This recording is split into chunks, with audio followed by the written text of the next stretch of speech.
Ngayong araw po ay pinuntahan ko ang magkapatid na PWD upang kumustahin ang kanilang kalagayan. Tara po mga kababayan, samahan niyo akong pakinggan ang kanilang kwento ng kanilang buhay at kung ano ang kanilang mga pinagdadaanan sa pang-araw-araw nilang buhay. Samahan niyo po akong pakinggan ang kanilang kwento.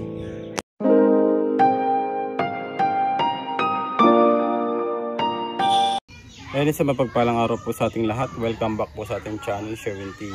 So ngayong araw po, pupuntahan po natin yung binisita natin ng isang araw na magkapatid po na may special na kondisyon upang kumustahin po sila, ang kanilang kalagayan. At syempre para may future po natin dito sa ating channel at mabigyan po ng kaunting tulong. Ayan po, samahan niyo po ako.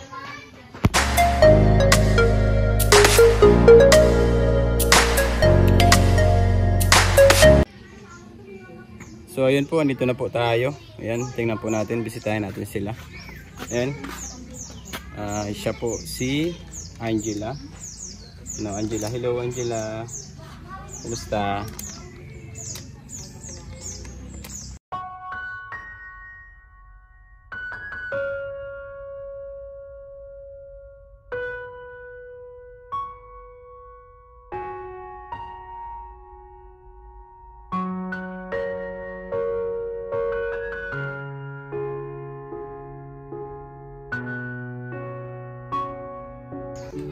Ayan, dito po tayo ngayon sa bahay ni Ate Malin. Kasama po niya yung kanyang dalawang anak na may special po na kondisyon. Ano? So Ate Malin, magandang araw po. Ayan, ano pong pangalan ni ano? Ni ano? Ito si ano? Angeline. O, tapos siya si Angela. O, ilang taon na si ano? Si Angeline? 14 at 11. 11 years old na si at saka 14 si Angela, ano? Ay, Angeline, ano? So si Angela ba nag-aaral? Ay si Angeline ba nag-aaral? Naghinto. Naghinto. So ano yung ano pala yung ano ni Angeline? Kondisyon niya ni Angeline? Kahit isang PP. Hindi talaga siya nakakapag ano, nakakapag. Hindi na pandinig. May napandinig ano. So dalaga na si Angela ano, ay si Angeline ano. So ayan po si Angeline po pala ay ano na 14 years old na. So dalaga na ano. At meron po siyang special na kondisyon, mahina po, hindi po daw po siya nakakarinig at saka hindi din po nakakapagsalita. So ano po diyan, parang ang ano diyan ay deaf po siya ano. Ayan. Ayan. So si Angela naman Ate Malin, ano naman ang kondisyon ni Angela? Si Angela naman ay nung ma-confine siya, polio. Nung bata pa siya na polio na siya. Polio, isang taon siya na-confine. Sabi nung doktor, na-polio siya. Balik sa pagka-baby. Kaya so ganyan yung kanyang kondisyon. Ayan, tingnan po natin si Angeline. Naglilikot ayan oh, Angelo. Ay Angela. Ayan siya po, Angela. Ayan oh, alam naman yung pangalan niya si Angela. Ayan oh. Ayan, malikot si Angela.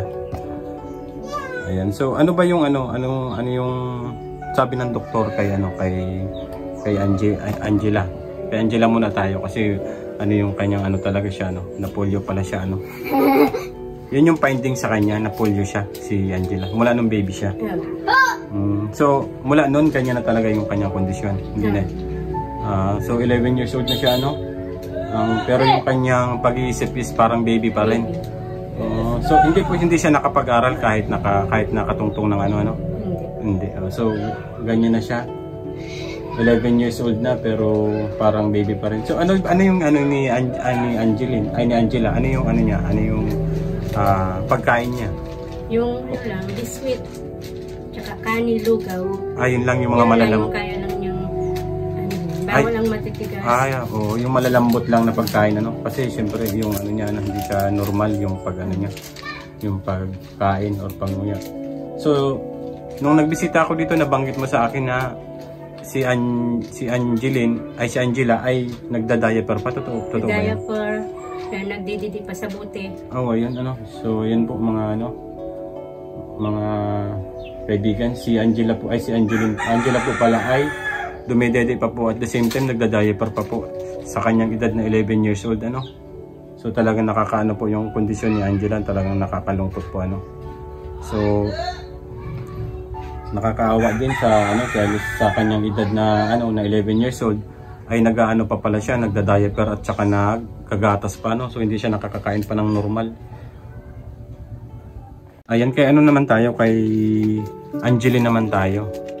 So si Angeline ay 14 years old na ano. Yan, so si Angeline ba nakapag-aral ba siya? Nakapasok ba siya ng school? Nag-aaral siya isang taon. Tapos nitong karang pasukan, hindi na siya nakapasok. Oh, bakit siya hindi na nakapag-enroll? Ano yung dahilan? Naghinto. Naghinto siya? So ano yung nagtuturo sa kanya? Special ano din? May nagtuturo ba sa kanya kasi iba yung kanyang kondisyon? Oo, nagtuturo pero nakakapagsalita yung nagtuturo. Ano lang? Pero ano siya? Sign language. Sign language. Ayan, so si Angeline marunong na siyang mag-sign language ano kahit paano ano. So pwede mo ba siyang turuan mag-sign language ng halimbawa, ano ba yung alam niyang sign language?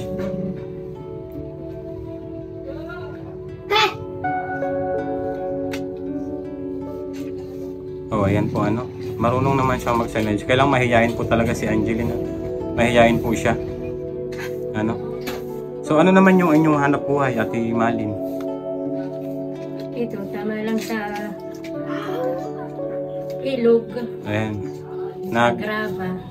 Nagbuhangin ano, yung ano. Yun yung hanap buhay ninyo ng inyong mister.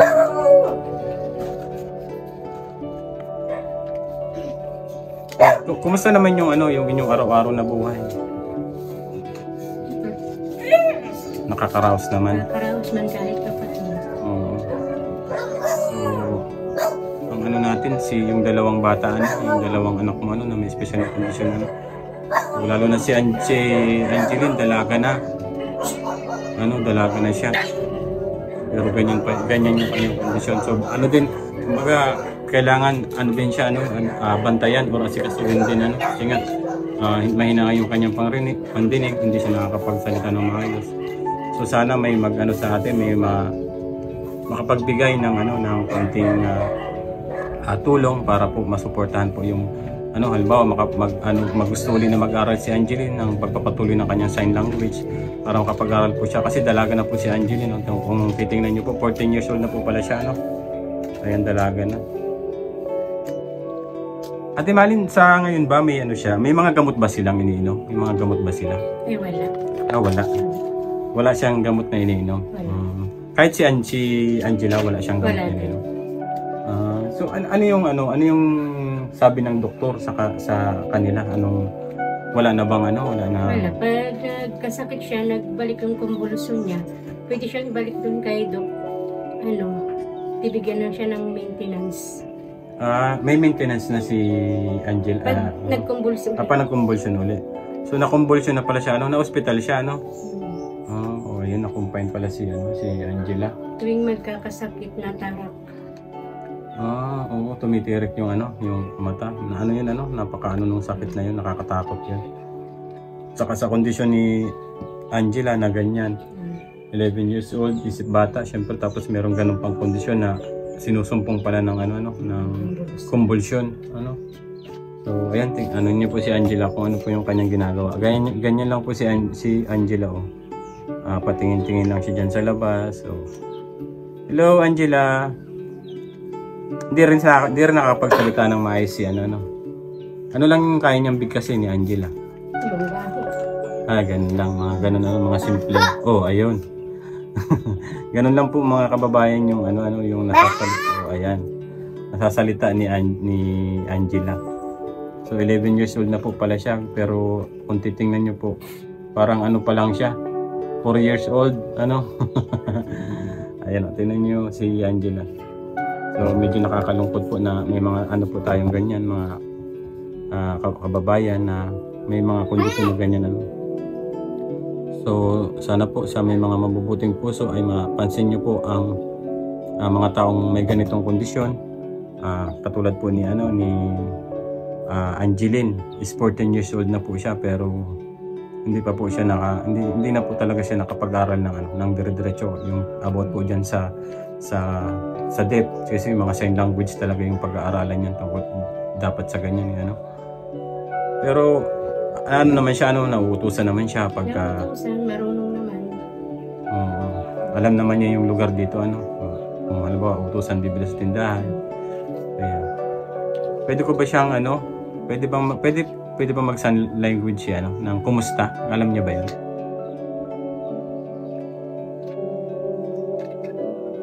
Ayan. Alam naman po pala ni Angeline. May kaunti po siya kasi nakapag-aral po pala siya ng ano, isang taon siya nag-aral. Isang taon. Ayan, at least kahit paano nakapag-aral pala siya. So, parang kulang yung pag-aaral na gano'n ano, kasi nga 14 years old na siya, tapos isang taon lang siya nakapag-aral ng sign language, pero dapat sa ganyan matagalan niya ano, kasi kasi para mas marami siyang matutunan, marami siyang para makipag-usap. Ayan, tahimik lang po si Angeline kasi mahihain po siya, pero ano po yan pagka siguro maraming kalaro. Ayan.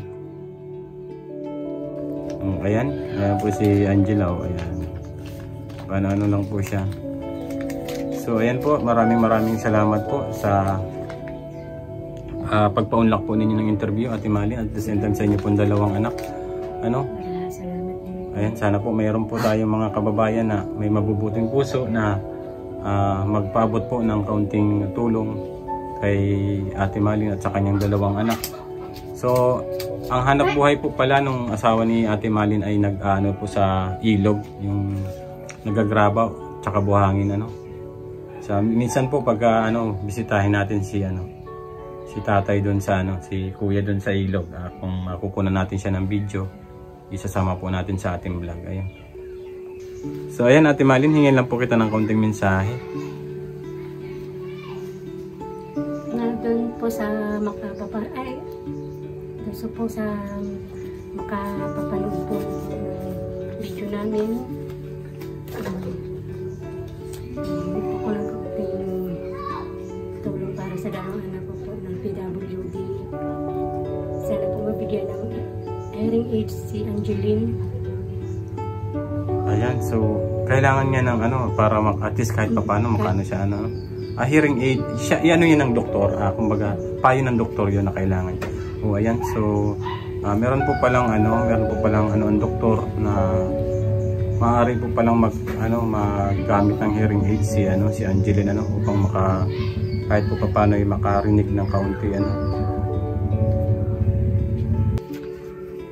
So ayan, Ate Malin, muli maraming salamat sa inyong oras tayo po ay magpapaalam na, at maraming salamat po sa inyong suporta po sa ating channel Sherwin TV. Ayan, sana po ay kung sino man po ang mayroon diyan mabubuting puso ay mabigyan po ang hiling po ni Ate Malin na kahit po paano ay magkaroon po ng hearing aid si Angeline So pag nagka-hearing aid pala siya, kahit paano pala makakarinig pala siya So ayan po, maraming salamat po. God bless po sa ating lahat. Ayan.